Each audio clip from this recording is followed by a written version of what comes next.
मिल्कीपुर का चुनाव चुनौती भी है। चुनाव जनता बनाम शासन होने जा रहा है। जब सत्ता में आते हैं तो परिवार के लिए कार्य करते हैं और इसलिए मिल्कीपुर का चुनाव भी आज राष्ट्रवाद बनाम परिवारवाद का चुनाव बन गया।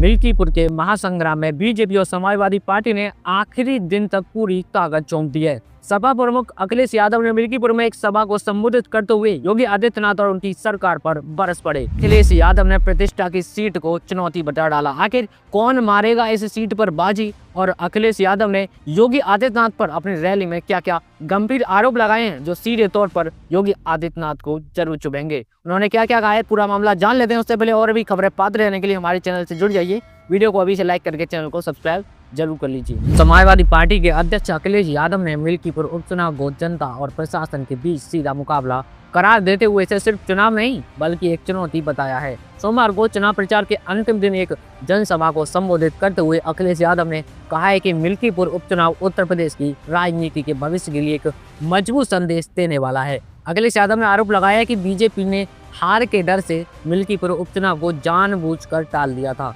उन्होंने आगे कहा कि यह सिर्फ चुनाव नहीं बल्कि एक चुनौती है। बीजेपी को पता था कि मिल्कीपुर की जनता समाजवादी पार्टी का साथ नहीं छोड़ेगी, इसलिए उन्होंने चुनाव को पहले नहीं होने दिया। लेकिन जो चुनाव से भागते हैं उन्हें जनता के फैसले का सामना करना ही पड़ेगा।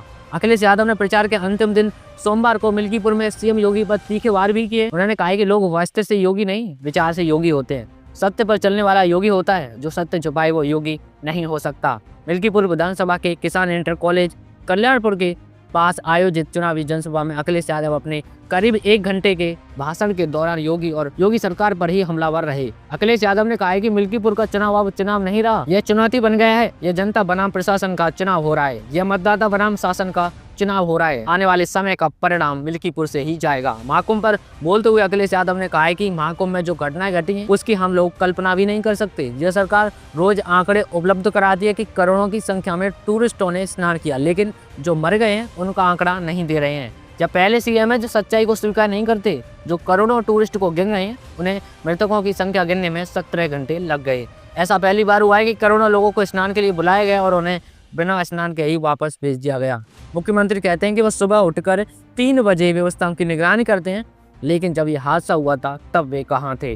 अखिलेश यादव ने 2024 लोकसभा में फैजाबाद सीट से सपा उम्मीदवार अवधेश प्रसाद की जीत का जिक्र करते हुए कहा है कि अयोध्या की जनता पहले ही सांप्रदायिक राजनीति को नकार चुकी है। उन्होंने कहा है कि बीजेपी ने अयोध्या में सांप्रदायिक माहौल बनाने की कोशिश की, लेकिन वहां की जनता समाजवादी पार्टी के साथ खड़ी रही। अब मिल्कीपुर से एक और मजबूत संदेश जाएगा। आपको बता दें मिल्कीपुर उपचुनाव 5 फरवरी को होगा और नतीजे 8 फरवरी को घोषित किए जाएंगे। इस चुनाव में समाजवादी पार्टी और बीजेपी के बीच कड़ा मुकाबला बताया जा रहा है। आजाद समाज पार्टी के चंद्रशेखर आजाद ने अपना उम्मीदवार उतार कर इस मुकाबले को त्रिकोणीय बनाने की कोशिश की थी, लेकिन असल जो मुकाबला है वो समाजवादी पार्टी और बीजेपी के बीच ही है। दोनों पार्टियों ने अपने वरिष्ठ नेताओं को प्रचार में उतारा था। अब इंतजार रहेगा 8 फरवरी का। बाकी खबर यही थी। आप सब लोगों का इसके बारे में क्या सोचना, अपनी राय हमें कमेंट करके जरूर बताएं। जल्दी मुलाकात होगी हमारी अगली वीडियो में, तब तक के लिए नमस्कार, जय हिंद।